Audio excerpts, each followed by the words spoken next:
चलिए ब्रेक के बाद एक बार फिर से हम लौटेंगे। आखिरी मरहले के तहत पोलिंग जो है अब से कुछ ही देर बाद थम जाएगी और जमहूरियत के जश्न में तमाम हिंदुस्तानियों ने बढ़ चढ़ कर हिस्सा लिया है और ईवीएम में किस्मतें जो बंद हैं वो 23 को खुलना शुरू हो जाएंगी। हमारे साथ मौजूद है हमारे बहुत ही खास मेहमान संजीव कौशिक जी हैं, पॉलिटिकल एनालिस्ट हैं, दिनेश सिंह जी हैं, बीजेपी लीडर, और साथ ही साथ एसपी से हैं ज़ेबा यास्मीन साहिबा।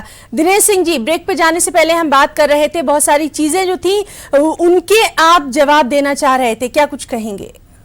नहीं, बिल्कुल, देखिए संजीव जी ने जहां से बात उठाई थी उन्होंने कहा जवाब देना चाहिए, बिल्कुल जवाब देना चाहिए। देखिए गठबंधन का दौर है, गठबंधन के दौर में जाना चाहिए, कोई मना नहीं कर रहा है। आप सवाल उठा रहे थे कि हम भी जम्मू कश्मीर में गए थे, कौन मना कर रहा है? ये पता होना चाहिए कि जम्मू में जितनी सीटें भारतीय जनता पार्टी को ज्यादा से ज्यादा मिलनी थी वो भारतीय जनता पार्टी को मिली थी। इसका मतलब जम्मू के लोग चाहते थे कि जम्मू कश्मीर में भारतीय जनता पार्टी की सरकार बने। उसके लिए हम मजबूरी क्या थी कि भारतीय जनता पार्टी चाहते हुए भी अकेले वहां सरकार नहीं बना सकती थी।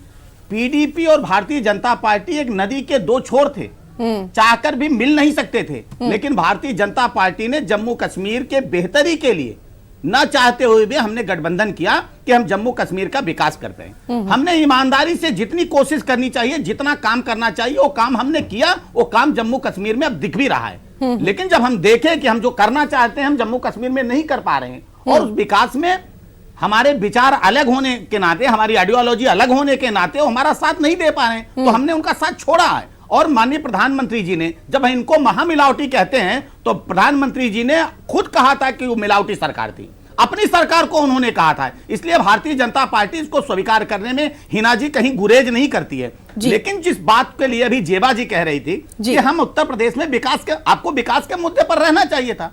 अगर आप विकास के मुद्दे पर थे तो विधानसभा में जो आपका हश्र हुआ, अगर इसका मतलब आपके विकास मॉडल को उत्तर प्रदेश की जनता ने नकार दिया था। अगर आप विकास के एजेंडे पर था, अब आपका विकास क्या था? आपके लिए विकास सैफई और इटावा था। आपने जो भी काम किया है, चाहे आप रोड की बात करेंगे, चाहे आप बिजली की बात करेंगे, वो सब सैफई और इटावा के लिए था। अभी आप महिला सुरक्षा की बात कर रही थी ना जी, महिला सुरक्षा, अरे गायत्री प्रसाद प्रजापति चुनाव के बीच में जिस तरह के आरोपे में थे, वो मंत्री थे, वो सपा सरकार के कैबिनेट मंत्री थे, लेकिन कैबिनेट मंत्री को उत्तर प्रदेश की सरकार खोज नहीं पा रही थी, जबकि आजम खां की भैंस, जिसकी फोटो भी नहीं रही होगी पुलिस के पास, उसको खोजकर हाजिर कर दिया था। उत्तर प्रदेश की स्थिति क्या थी? बिजली न आने का समय था न जाने का समय था। आज भारतीय जनता पार्टी शासन में 18 से 24 घंटे बिजली मिल रही है, और ये नहीं तो बिजली गोरखपुर को मिलेगी, वो बिजली लखनऊ को मिलेगी। आज वो गाजियाबाद से लेकर और गाजीपुर तक हर जगह समान रूप से बिजली दी है। यही फर्क है। पहले भी काम होता था हिना जी, मैं ये नहीं कह रहा तो कि सपा सरकार में, बसपा सरकार में काम, लेकिन काम कैसे होता था? जब सपा की सरकार होती थी तो विकास के लिए लोग लोहिया गांव खोजते थे, जब बसपा की सरकार होती तो विकास के लिए लोग अंबेडकर गांव खोजते थे। आज अंबेडकर हमारे लिए, भारतीय जनता पार्टी के लिए सभी गांव अंबेडकर गांव हैं, सभी गांव लोहिया गांव हैं, सभी गांव दीनदयाल गांव हैं। हम आज जाति, धर्म, पंथ और मजहब पूछकर काम नहीं कर रहे हैं। अगर हम शौचालय बनवा रहे हैं तो एक तरफ से सबको बनवा रहे हैं, इसीलिए आज मोदी जी के साथ सारे देश के लोग एक साथ खड़े हुए हैं। आज 543 सीटों पर सिर्फ भारतीय जनता पार्टी गठबंधन चुनाव लड़ रही है। ये लोग पूछिए ना, ज़ेबा यास्मीन जी, काफी कुछ आरोप लग चुके हैं, क्या कुछ कहेंगी? पूछ लीजिए कितनी सीट पे चुनाव लड़ रहे हैं। देखिए मुद्दों की तो बात होती नहीं है, आरोप प्रत्यारोप की ही बात ही कर रहे हैं हम लोग। देखिए पहले तो बीजेपी महोदय को हम ये बता दें कि 23 तारीख तक का वेट करिए, उससे पहले आप घोषणा ना करिए। आप कैसे कह सकते हैं जनता बीजेपी के साथ खड़ी है, मोदी जी के साथ खड़ी है? अभी 3 राज्यों में तो जनता बीजेपी के साथ नहीं खड़ी थी। अभी जितने बाइपोल उपचुनाव हुए हैं जनता मोदी जी के साथ नहीं खड़ी थी। तो आप ये किस बिना पे, मतलब एग्जिट पोल का भी शाम तक इंतजार करेंगे, इसी वक्त घोषणा कर देंगे? जहां तक बात विकास की है, विकास पूरे उत्तर प्रदेश में हुआ था। 2017 में हमने काम बोलता है टैगलाइन लिया था और उसी पे वोट मांगे थे। हाँ, जनता को भड़काने का काम जो मोदी जी ने किया था, जो मोदी लहर आई थी, उसमें जनता जरूर थोड़ी भटक गई थी, लेकिन फिर जनता वापस आ गई है, जो आपको करारा जवाब 3 राज्यों और उपचुनाव में मिले हैं। मुख्यमंत्री जी अपने गढ़ से हार गए, इससे ज्यादा तमाशा आपको क्या चाहिए? अगर आपने काम किया था, मोदी जी के खुद गोद लिए हुए गांव में विकास नहीं हो पाया, आप क्या विकास की बात करते हैं? सारे सांसदों ने एक एक गांव विकास में लिया, गोद लिया है। आप ये बताइए, मोदी जी का जो गांव है पूरे टेलीविजन चैनल ने दिखाया है, उसका क्या विकास हुआ है? नालियां तक तो बनी नहीं है गांव में। आप क्या विकास की बात करते हैं? कहां बिजली आ रही है? अगर बिजली और सारे संसाधन आप गांव वालों तक पहुंचा चुके हैं तो आप 23 का इंतजार करिए, आपको अपने आप पता चल जाएगा कि आपने कितना काम किया है और आपके काम पे कितने वोट मिले हैं। आपके कहने से कि जनता आपके साथ है, मोदी के साथ है, जनता मोदी के साथ नहीं है। चलिए ठीक है। हमारे साथ संजीव कौशिक जी भी हैं। संजीव जी, आपसे हम ये जानना चाहेंगे, जिस तरह से स्कीमों की बात होती रही है, चाहे वो गांव के जो लोग हैं उनके लिए बात होती रही या फिर किसानों को बहुत सारी चीजें देने की बात होती रही, नौजवानों को रोजगार की बात होती रही, स्कॉलरशिप की बात होती रही, लेकिन सिर्फ कहीं ना कहीं बातें होती रही। अगर ऐसा ना होता तो फिर किसान इतना बड़ा आंदोलन नहीं करते, जो बेरोजगार हैं वो आज रोजगार के मुद्दे पर अपना वोट नहीं देते। तो बार बार ये हम बात कह रहे हैं कि जो अहम इश्यूज थे, जो जमीनी हकीकत थी, वो इस बार नदारद रही, नजर नहीं आई। देखिए, भारतीय जनता पार्टी की सरकार जो पिछले 5 सालों में अभी काबिज रही है और आज चुनाव में जो थी, उसकी सबसे बड़ी चतुराई ये थी कि जिस वक्त वो काबिज हुई थी, लोगों ने प्रचंड बहुमत तो दिया ही था, इन्होंने भी बहुत बड़े बड़े वादे किए थे। महंगाई से त्रस्त थी पूरे देश में, महंगाई चरम पे, भ्रष्टाचार चरम पे, बेरोजगारी चरम पे, आतंकवाद चरम पे, नकली नोट चरम पे, हर तरह से देश त्रस्त था और देश ने बड़े यकीन और विश्वास करते हुए भारतीय जनता पार्टी को सत्ता पे काबिज कराया था। ये कहते हैं कि यदि विकास, देखिए आज का जो बहस या हम लोग बैठ के चर्चा कर रहे हैं, अब ये चीज दिमाग में से, जहन में से निकाल लेनी होगी कि इसका कोई इलेक्शन पे प्रभाव पड़ने वाला है। बिल्कुल। जनता ने जो मूड बना लिया है, जिसे जो वोट देना है वो दे चुका, थोड़े बहुत जो बाकी हैं वो भी अपने आधार से वो दे चुके होंगे, वो बैठ के नहीं देख रहे होंगे। हम लोग चर्चा कर रहे हैं, एक आकलन कर रहे हैं। दरअसल में भारतीय जनता पार्टी को सबसे बड़ी सफलता ये मिली कि वो ये बात कहती तो रही कि हमने विकास को मुद्दा बनाया, लेकिन जब वो चौक चौराहे पे खड़े होकर के तहरीर करने की बात हुई, जब बड़े बड़े स्टेज से, मंच से देश को संबोधित करने की बात हुई, तो उन्होंने बड़े आसानी से विकास के मुद्दे को दरकिनार कर दिया और राष्ट्रवाद के मुद्दे को फ्रंट में लाके खड़ा कर दिया। हुआ ये कि जब कोई राष्ट्रवाद के ऊपर प्रश्न खड़ा करे, सीधी सी बात, एक छोटी सी बात मैं बता दूं कि हकीकत ये है कि जो पुलवामा कांड हुआ था, उसके बाद जो राष्ट्रवाद की एक लहर पूरे देश में छाई या जिसको जिस तरह से फैलाया गया, इसमें भाजपा को निश्चित तौर पर सफलता मिली और उसको उसका लाभ भी मिलता हुआ दिखाई दे रहा है। अब हकीकत ये है कि होना दरअसल में ये चाहिए था कि ये पुलवामा असफलता किसकी थी, इस असफलता पे प्रश्न चिन्ह खड़ा करने वाले दरकिनार हो गए। आप 40-45 सैनिकों के शहादत की चर्चा ना करें, हम लोग यहाँ नहीं कर पा रहे हैं, और एक अभिनंदन वापस आ जाता है तो उसके जश्न में हम डूब जाते हैं और 40 शहादत 45 संजीव जी आपको थोड़ा सा यहाँ रोकना चाहेंगे। दिनेश जी, हम आपसे रिक्वेस्ट करेंगे कि आप वहाँ पर पानी मौजूद है, आप थोड़ा पानी पी लीजिए, और थोड़ा सा हम ये भी रिक्वेस्ट करेंगे कि गर्मी बहुत है, शिद्दत बहुत ज्यादा है गर्मी की, तो हमारे तमाम मेहमान अपना खास ख्याल भी रखें। संजीव जी, अब आप अपनी बात जारी रखिए। जिस तरह से आप बात कर रहे थे कि नेशनलिज्म जो है वो कहीं ना कहीं हावी होता दिखाई दिया, लेकिन क्या इससे पहले हिंदुस्तान नहीं था? क्या हम लोग यहाँ नहीं रहते थे? मैं उसी पे आ रहा था। तो ये जो एक नई बात गढ़ दी गई, लोगों के जहन में डाल दी गई, हम तो ये सोचते रहे, पूरा देश, हिंदुस्तान ये सोचता रहा कि पिछले 5 सालों तक हमने देश ऐसे हाथों में दे दिया जो काफी मजबूत हाथ था, लेकिन जब इलेक्शन के वक्त आते आते हमें ये लगने लगा कि नहीं, हमें इस हाथ को और मजबूत करना चाहिए, यही एक हाथ है जो टक्कर दे पाता। सवाल ये था कि हमने तो पहले ही से मजबूत हाथ को पहले से आपको देश को सौंपा था, लेकिन ये इलेक्शन में ये मुद्दा नहीं होना चाहिए। ये आपका काम है, देश के आप यदि मालिक हैं, आपको सत्ता सौंप दी गई है, तो ये आपका फर्ज बनता है कि देश का झंडा नीचे ना झुके, सर नीचे ना झुके, हर एक हिंदुस्तानी का मान बढ़े, ये तो आपका फर्ज था।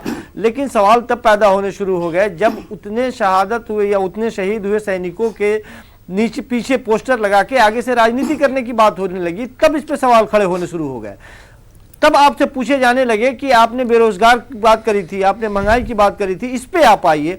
और सबसे बड़ी नाकामयाबी विपक्ष की ये रही कि विपक्ष इनको ट्रैक पे लाने में असफल रही। वो जब कोशिश करती रही कि इनको हम ट्रैक पे लाएं, जनता के सरोकारी मुद्दे पे इनसे बहस करें, इनको बीच में लाएं, वो खुद ही उलझ गए आपस में, और उनकी परेशानी ये रही कि उनको ही इन्होंने ट्रैक से बाहर कर दिया। जी, हालांकि बहुत अहम मुद्दे जो है वो अपोजिशन के पास रहे हैं, जिन पर अगर वो चाहती तो घेर सकती थी और अच्छी तरह से। मैं भी यही कहना चाहता हूं। जी, दिनेश जी, आप कुछ कहना चाहेंगे? जी, मैं यही कह रहा था कि संजीव जी ने जो कहा उन्होंने कहा इस चुनाव में मुद्दा बनना था, महंगाई बनना था, भ्रष्टाचार बनना था, आतंकवाद बनना था, नकली नोट बनना, यही तो कह रहे थे। लेकिन 5 साल सरकार चलाने के बाद आज क्या महंगाई बढ़ी है? महंगाई मुद्दा ही नहीं। देखिए, पहली बार हो रहा है भारतीय राजनीति में, चुनाव राजनीति में पहली बार हिना जी हो रहा है जब महंगाई कोई मुद्दा नहीं है। हमने महंगाई को नियंत्रित करके रखा। पहली बार हो रहा है 5 वर्ष के शासनकाल में कि एक भी भ्रष्टाचार का कोई आरोप नहीं लगा। ये सामान्य बात नहीं है कहने के लिए है कि 5 साल जी सरकार चलाने के बाद हम आपसे भ्रष्टाचार का एक आरोप नहीं लगा।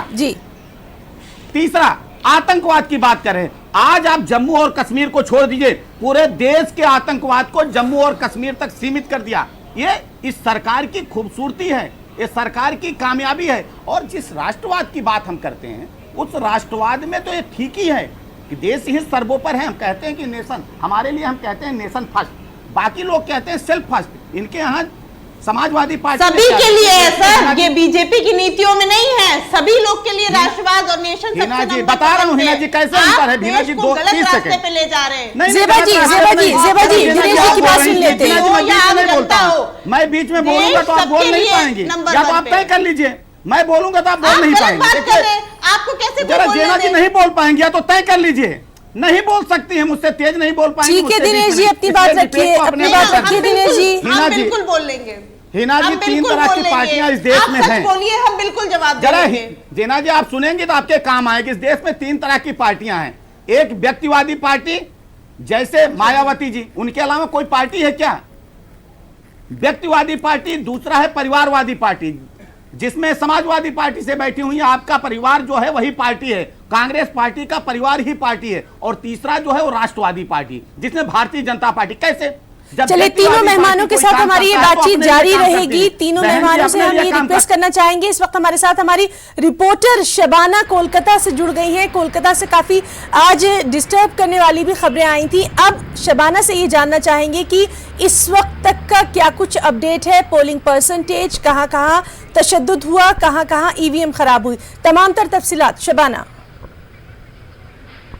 देखिए है ना, आज 9 लोकसभा कॉन्स्टिट्यूएंसी के लिए वोट डाले गए आखिरी मरहले में। और जब अगर आप ईवीएम मशीन की बात करेंगे तो सुबह से ही लगभग तमाम 9 लोकसभा कॉन्स्टिट्यूएंसी में जितने भी पोलिंग बूथ थे, लगभग तमाम पोलिंग बूथों पर ऐसी ही खबरें आई कि ईवीएम मशीन खराब थे और वोट जो है वो देर से शुरू हुआ।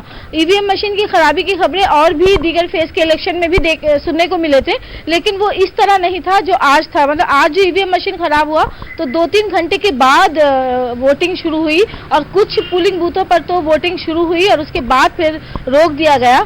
इंतजार कर रहे थे वोटर और इस तरह भीड़ थी जिसकी वजह से लोग जो है, वोटर जो है वो गुस्से से बाहर चले गए और उन्होंने वोट का बायकॉट किया। लेकिन अभी थोड़ा वेदर ठीक हुआ है और उम्मीद की जा रही है कि जो लोग वापस चले गए थे वो एक बार फिर वापस आएंगे और वोट डालेंगे, क्योंकि बंगाल हमेशा ही वोटिंग परसेंटेज के मामले में जो है वो सबसे बेहतर रहा है दीगर रियासतों में। आप अगर देखें कि इलेक्शन कमीशन की तरफ से कहा गया था कि 6 फेज के जो पोलिंग परसेंटेज हुए थे वो मुल्क में सबसे बेहतर परसेंटेज जो है वो बंगाल को देखने को मिले थे।